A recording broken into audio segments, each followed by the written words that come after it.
Hi, folks. This is Zach Gilmore, owner of Hollon Safe Company. This is a first in a series of sales training videos and marketing videos for the locksmith shop. We have put this presentation together in hopes of increasing your sales, which of course makes you successful in selling safes and our products throughout the country. We're going to be touching on a series of ideas during this series of videos. This first video is just an introduction to see how you like it and see how we can improve. Again, I appreciate you watching today, and let's get started with our success through sales and video training. First of all, we're going to discuss the safe business. Either you're in the safe business or you're not. It's a lot like being pregnant. You can't be a little pregnant. Either you are or you are not at all. One of the things that we see out in the industry is there are safe sellers that sell hundreds of thousands of dollars in safes every year at certain locations.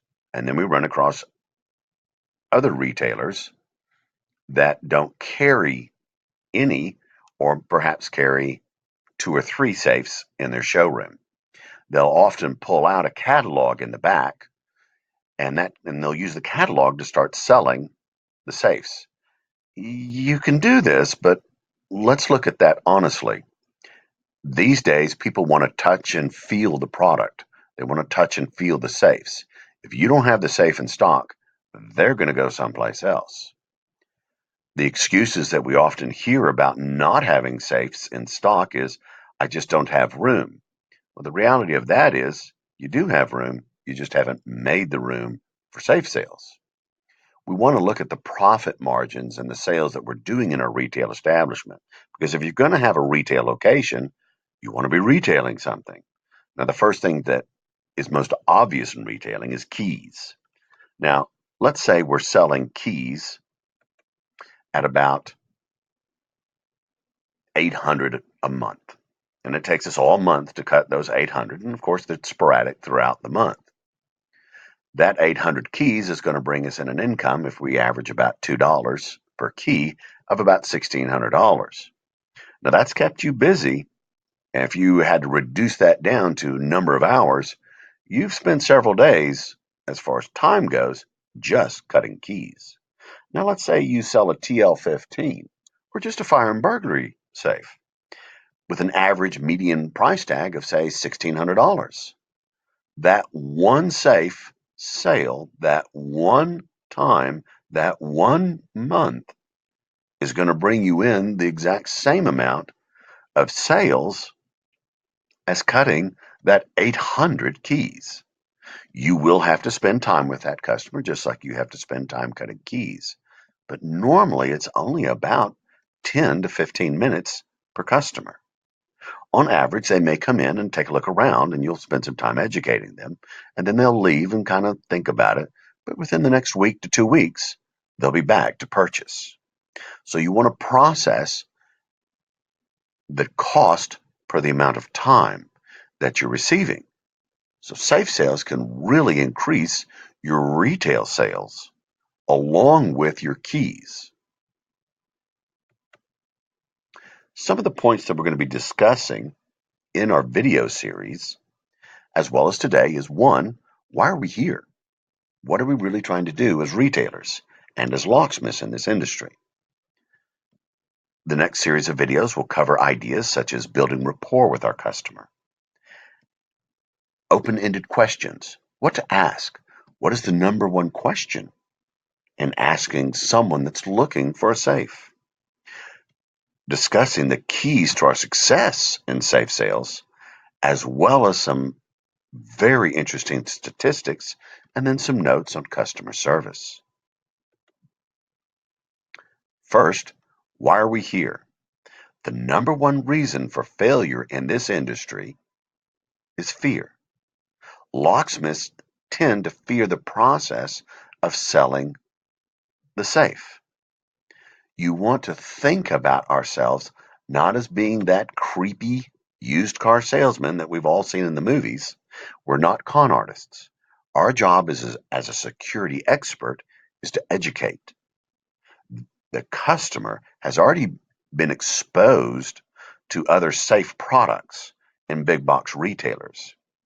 One of the things to remember is if they've come into your location and they say, "Hey, I'm looking to buy a safe," they've already been to the big box retailers because those are being shopped on a regular basis, but they didn't like those products and they weren't satisfied with those products. Why? They probably weren't helped, didn't have anybody that knew anything about the products there locally, couldn't open the safe. So they've come to you for your education and they've come to you for your expertise.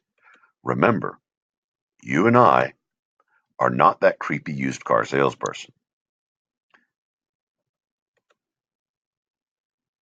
We want to focus on becoming that security expert in all facets of the locksmith industry.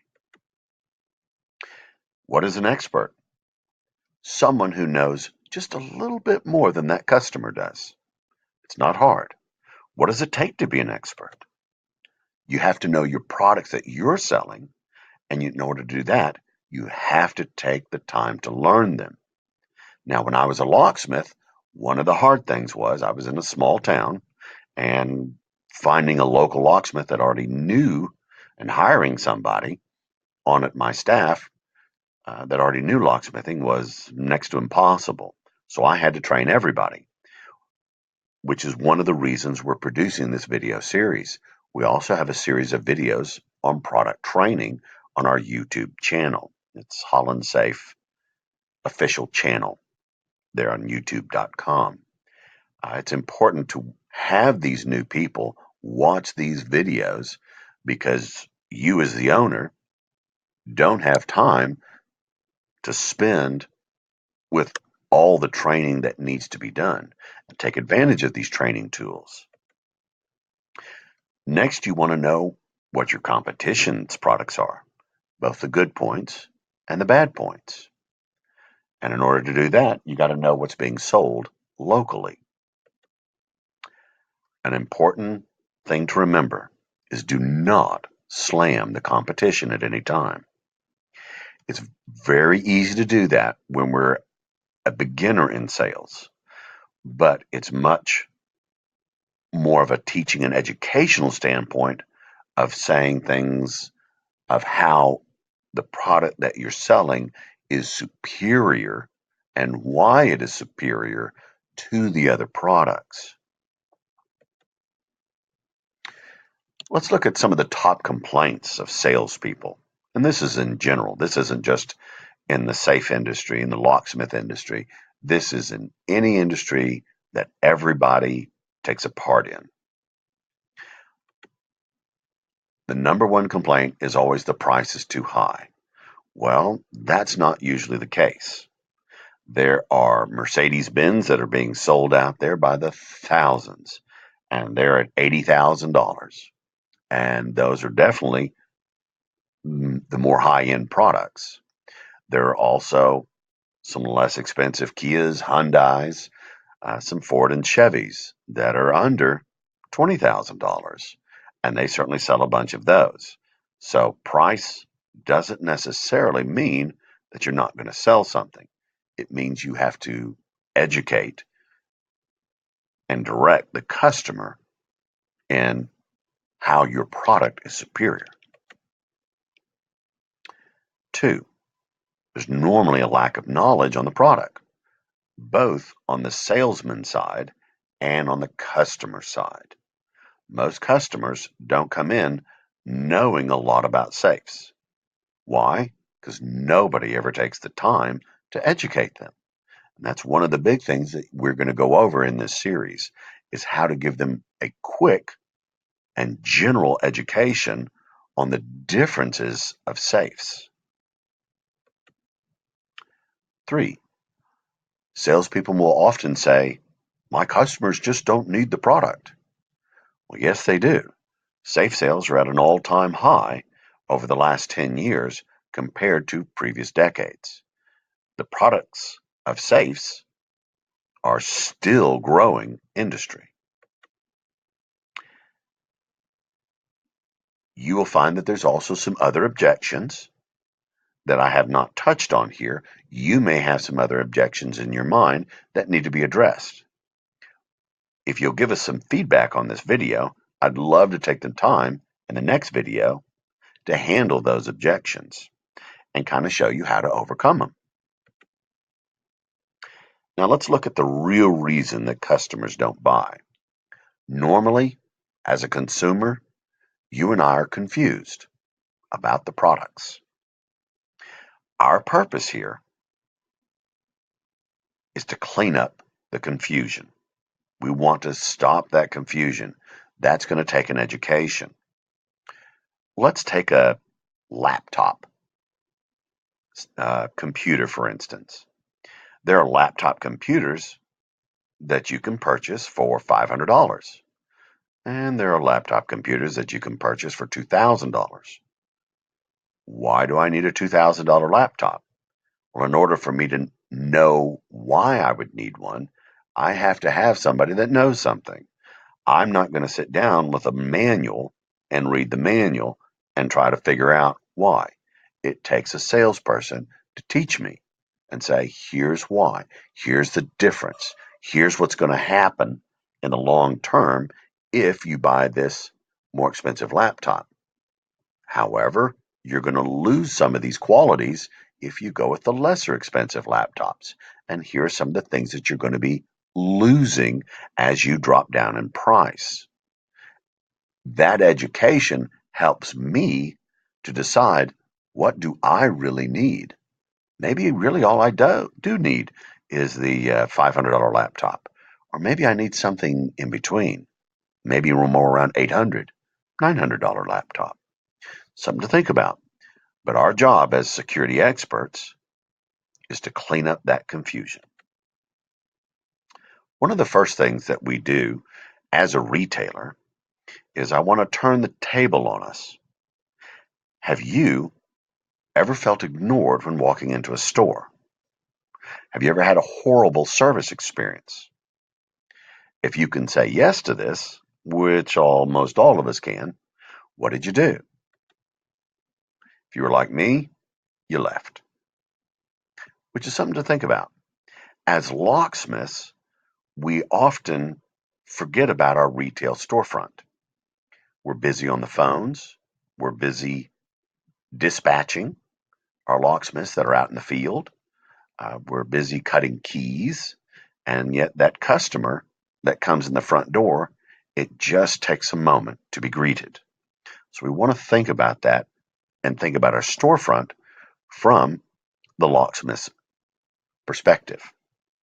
As several of you know, I've written many articles regarding retailing and locksmith retailing for the National Locksmith, the Locksmith Ledger.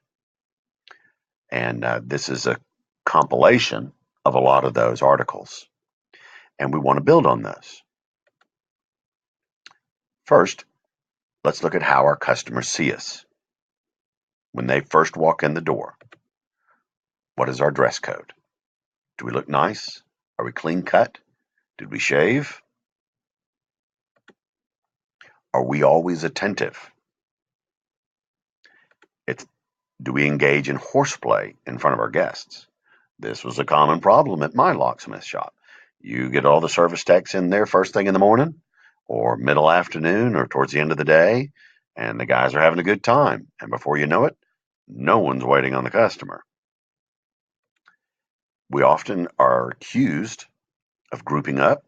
We get too busy talking to each other to acknowledge the customer that's just come through the door. It doesn't take but a moment.